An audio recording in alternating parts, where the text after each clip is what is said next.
It's episode 251 of the Dorky, Geeky, Nerdy Trivia Podcast. This week we finish up our trio of 20th Century War trivia episodes with Gulf War trivia. I was in high school when this started, so it's not something I studied in a textbook. I have friends that served in this war, and they have interesting stories. If you were there, thank you for your service. Just like always, DGN has 3 rounds of 10 questions each. If you need rules or scorecards, visit dorkygeekynerdy.com. And now, on with the show. The Dorky Round. Number 1. Who was the U.S. president during the Gulf War?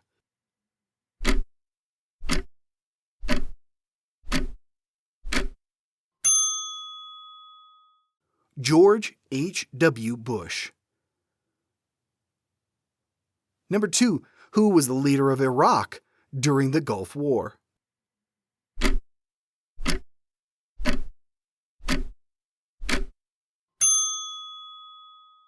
Saddam Hussein. Number 3. The war began when Iraq invaded what neighboring country?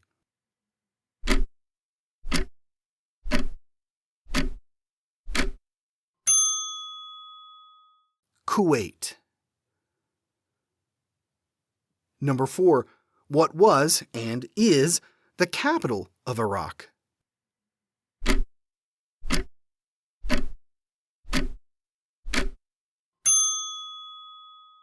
Baghdad. Number 5. Iraq accused Kuwait of overproducing what natural resource?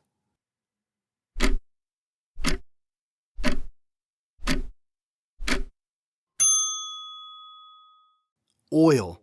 Kuwait was producing too much and caused the price of oil to fall, hurting the Iraqi economy. Number 6. What war/heist movie from 1999 starred George Clooney, Mark Wahlberg, and Ice Cube?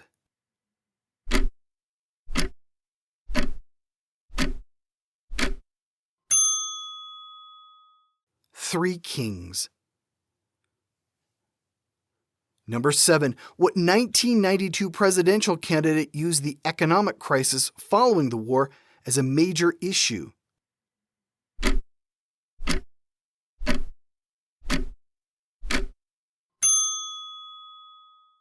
Bill Clinton. The phrase, "It's the economy, stupid," was a major point in defeating George H.W. Bush. Number 8. What was, and still is, the capital of Kuwait?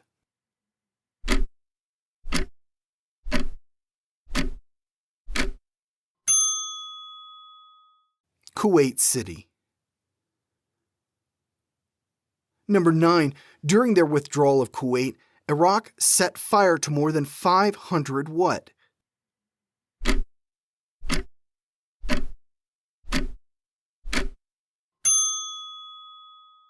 Oil wells. Number 10. What NATO nation on Iraq's northern border served as a staging ground for coalition forces?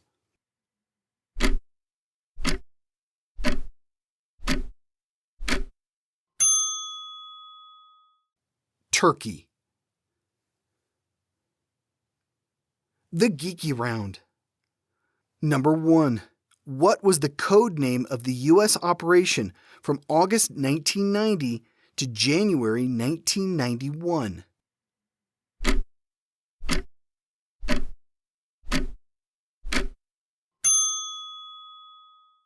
Operation Desert Shield.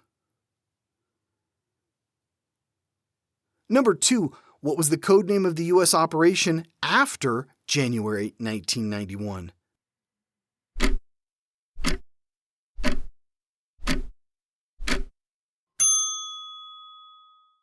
Operation Desert Storm.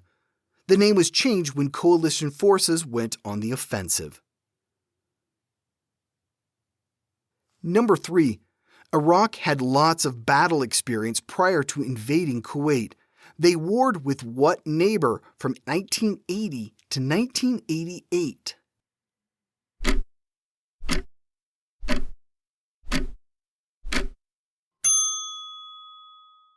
Iran.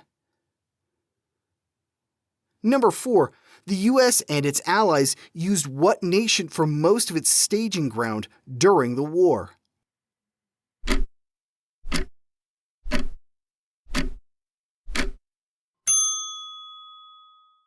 Saudi Arabia. Number 5. What future vice president was Secretary of Defense during the Gulf War?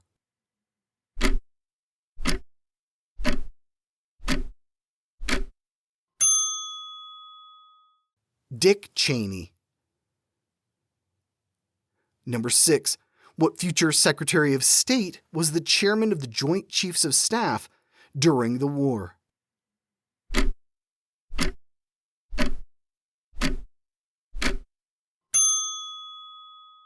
Colin Powell. Number 7. Over 1 million gallons of what was used as a chemical weapon during the war?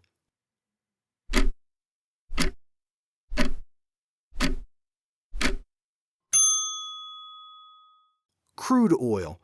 Iraq dumped it into the Persian Gulf. Number 8.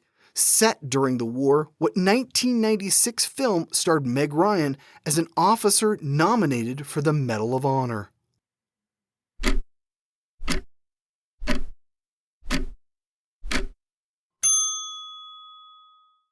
Courage Under Fire. Number 9. 4 days after the invasion began, what organization imposed trade and financial sanctions on Iraq?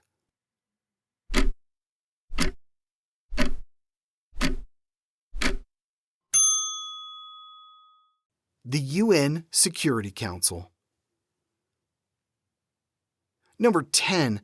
This wasn't the first time Iraq had threatened Kuwait. In 1961, Operation Vantage saw what Western power defend Kuwaiti territory?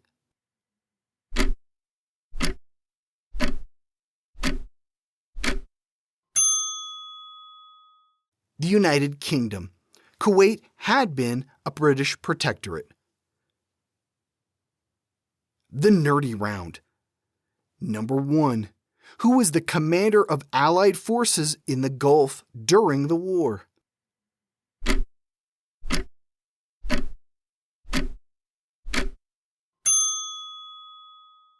General Norman Schwarzkopf. Number 2. The U.S. rationale to use military force to defend its interest in the Middle East comes from which presidential doctrine?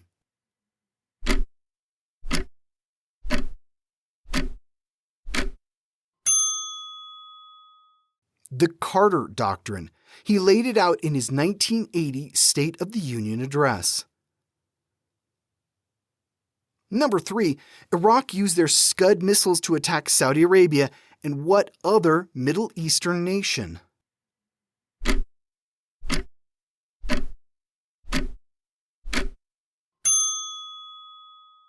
Israel. Number 4. What 2 countries offered checkbook diplomacy in support of the war?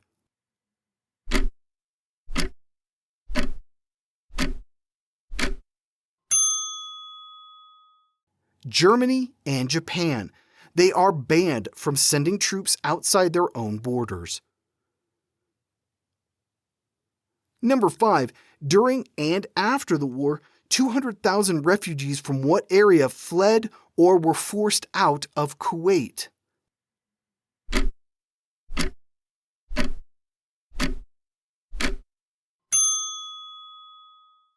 Palestine. Number 6. How many months did the war last?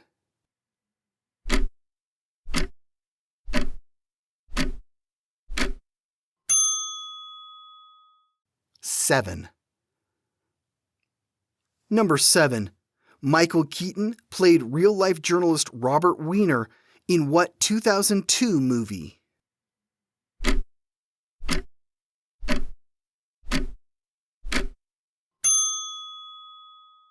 Live from Baghdad. Number 8. In 1991, what nomadic people of Iraq led an uprising?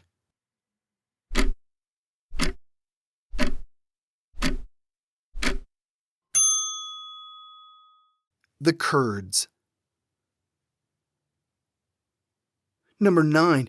In terms of size, where did Iraq's army rank in the world just prior to the Gulf War?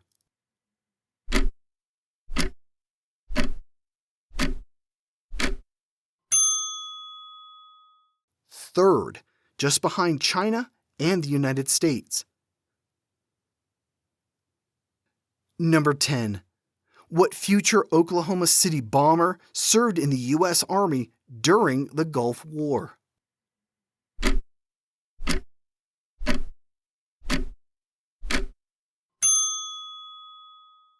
Timothy McVeigh. And that's it for War Trivia for November. How'd you do? Let me know on social media or Spotify what your score was and whether or not you want to see more pure history trivia episodes. I'll see you back here next week for something a lot more fun. Here's a hint. Which Marvel character is often referred to as the Sorcerer Supreme? See, I'm a man of my word. Comic book trivia next Wednesday. This was episode 251 of the Dorky, Geeky, Nerdy Trivia Podcast. The theme music was provided by Jason Shaw of Audionautics.com. This podcast is written, produced, and hosted by me, Brian Rollins. Come find out what else I'm up to at thevoicesinmyhead.com. Thanks for listening.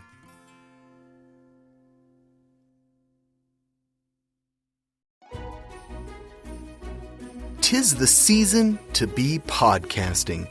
Stay inside with a warm beverage and a hot microphone. If you're interested, Spotify can help you out. They've got a platform that lets you make one, distribute it, and earn money all in one place for free. It's called Spotify for Podcasters, and here's how it works. Spotify for Podcasters lets you record and edit podcasts right from your phone or computer. So you've already got the equipment necessary to start recording today. Then you can distribute your podcast to Spotify, Apple, Google, and everywhere else podcasts are heard. Video podcasts are also available on Spotify. And when you want to take conversations with your fans to the next level, Q&A and polls are an excellent way to get them talking. With Spotify for Podcasters, you can earn money in a variety of ways, including ads and podcast subscriptions. Best of all, it's completely free. I switched Dorky, Geeky, Nerdy over to Spotify for Podcasters, and I haven't regretted it. The analytics are fantastic, and the new tools for hosting and updating the feed are way more than I could do self-hosting. Now, it's your turn. Head to podcasters.spotify.com and read all about it. Then let me know what you're podcasting all about.